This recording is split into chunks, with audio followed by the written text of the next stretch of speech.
Let's face the truth, the 2023 M2 series MacBook Pros are a disaster. Very little improvements and big downgrades in crucial places, but as it always is, the darkest hour is before the sunrise. And I have all the reasons to believe that Apple is cooking up something amazing, something deep down in the dungeons of Apple Park. What could those devices be, and how far does Apple have to go to make Apple computers sexy again? Let's find out. The first such computer is the iMac Pro. We've recently made a video about a regular iMac, but I think it deserves another look. The standard generic iMac will surely feature the exact same design, but could probably receive a few new color options. In 2021, when it was released, the design was already great, and I have absolutely zero problems with the new iMac looking the same way. It's sleek, thin, and elegant, just like we like. However, I would be happy to see a few improvements to the technical design itself. For example, it would be great to incorporate the power supply unit inside the body of a computer. Apple has already done that for the Studio display, and doing this for the iMac could positively impact sales and the overall image of the product. But we still have no solid proofs to confirm or deny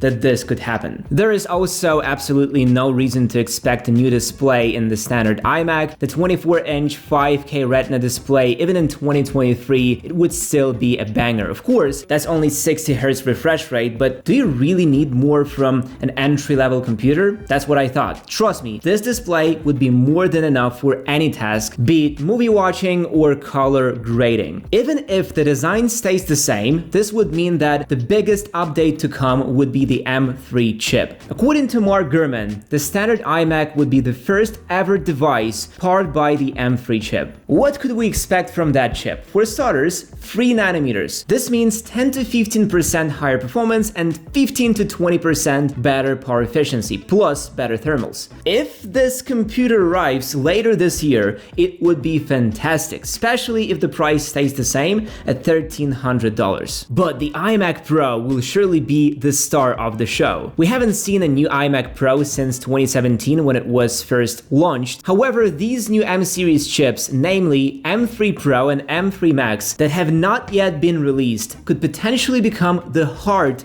of this new machine. I know it may be too early to guess and assume things, but nonetheless, Apple really needs something big to overshadow the failure of M2 series Pro MacBooks. And I can't think of a better Mac for this job than the updated iMac Pro. Meng-Chi Kuo has tweeted last year that the iMac Pro is coming, and this leaker has proven to be pretty reliable. So what would it take to redeem the past mistakes? Well, for starters, new design and size. The design is what really made the old iMac Pro different. Space gray finish, black magic mouse, keyboard, black cables. It did look sick, and it still does. However, I simply can't see Apple putting the M3 Pro chip into the 24-inch iMac we have now and call it a day. The iMac Pro needs far more work. The design would need a total redesign from ground up in order to fit in the Pro chips. At the same time, we should see the space gray design with black front glass borders instead of the white. It would make the iMac look so sleek. Also, Apple would have to do something about the display. 24 inches is a good size, but 27, that's the real deal. And that refresh rate, I think it's time for iMacs to get the promotion. After all those years, luckily there are rumors to confirm that Apple is working on ProMotion iMacs. Anyway, the display and the design should be a focus point of these new iMac Pros. As for the release date, it makes much more sense to release the standard iMac with M3 first, and after some time finish things off with the iMac Pro. Makes sense, doesn't it? New Macs are definitely gonna be cool, but you know what else is cool? The sponsor of this video. I've always said that Apple tech is fragile and needs protection, and hard cases from Casetify are probably the best ones I've ever used. Casetify cases provide a full 360 protection for your devices, helping maintain their health and visual appeal without hassle. And the screen protector filters out blue light waves, which would be perfect for long sessions without damaging your eyes. Here is a great combo for your MacBook: an Impact MacBook case plus Impact screen protector. First, the case itself is fully customizable. Mine is more standard and low low-key, but there are tons of options to choose from or create your own. The case has eco-shock corners like on smartphone cases, which will help absorb energy from hard falls on corners and won't let you dent your Mac. At the same time, the case has rubberized anti-slip grips all around, so carrying the Mac would be super easy and it won't slip out of your hands. But the best part for me is the privacy screen protection. It not only protects your screen from scratches, but also filters blue light and polarizes the light to prevent outsiders from peeking into what's happening on your screen. So if you carry your Mac a lot, work in cafes or parks, this case and glass combo will be perfect for you. And let's not forget about your iPad protection. That's what this Ultra Impact Folio Slim case is for. It has the same durable corners and a convenient adjustable horizontal stand. Rubberized outer material and strong plastic can surely protect your iPad from anything life throws at it. And the screen, the super thin tempered glass, is here to help.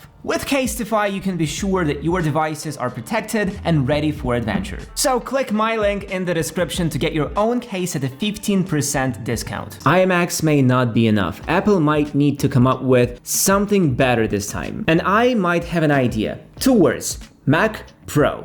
What do you think? I know some of you may be skeptical, Arthur, but there is no need for Mac Pro with Mac Studio. On one hand, I agree, but on the other, I don't. Mac Studio is without a doubt a very powerful machine, especially with the M1 Ultra chip. However, something tells me that it has never been designed for extreme users. Because that's exactly what the Mac Pro was in 2019. Starting at $6,000, it was a beast in itself. For the time of its release, Mac Pro was one of the most powerful systems available, and definitely the most expensive one. The most expensive configuration at the time did cost over $53,000. But it did deliver on the performance with memory expansion slots, afterburner cards, and super powerful graphics and cooling. But here's the most interesting part. The Mac Studio we have now is more powerful and it takes up significantly less space. So tell me, what should Apple do? Abandon the Mac Pro lineup or the Studio lineup? Because to present a true Mac Pro successor, Apple would have to find a way for memory expansion, afterburner cards, and other internal upgrades, because without that, it won't be a Mac Pro. So spec-wise, we should expect something even more powerful than the M1 Ultra, maybe M3 Ultra? Apple should completely ditch the M2 chips and jump straight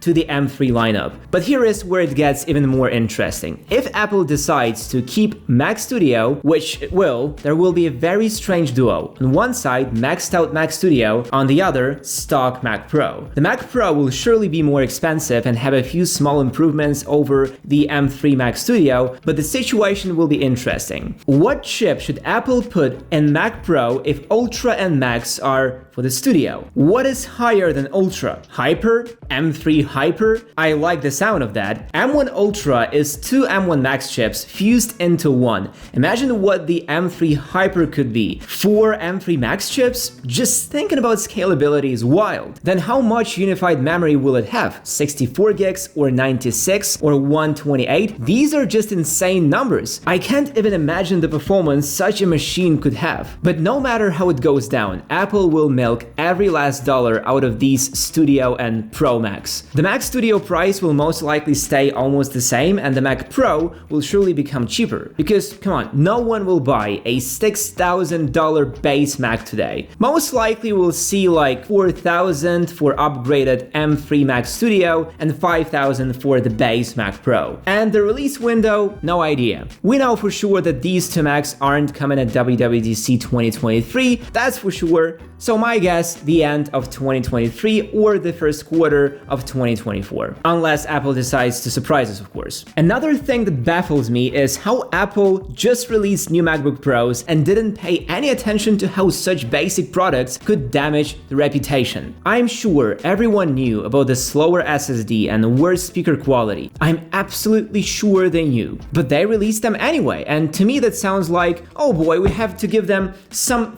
filler product before releasing real bangers. Let's give them what we have and call it a day. And that's exactly what they did. I think these new MacBook Pros are just placeholders, something to remind that Apple makes laptops and computers, and that's all. all. Because if that was a serious release, Apple would never allow such a thing to happen. So I believe that new, better, more exciting Macs are coming, and when they come out, everything we saw before would look so obsolete and old. At least I can dream about that. We know nothing yet about Mac Pro and updated Mac Studio, but maybe that's the point. We know they're coming, and see how secretive Apple is about them. This could mean one thing: they are readying for something massive. They are preparing to release something that will blow our minds, and I can't wait to get my mind blown.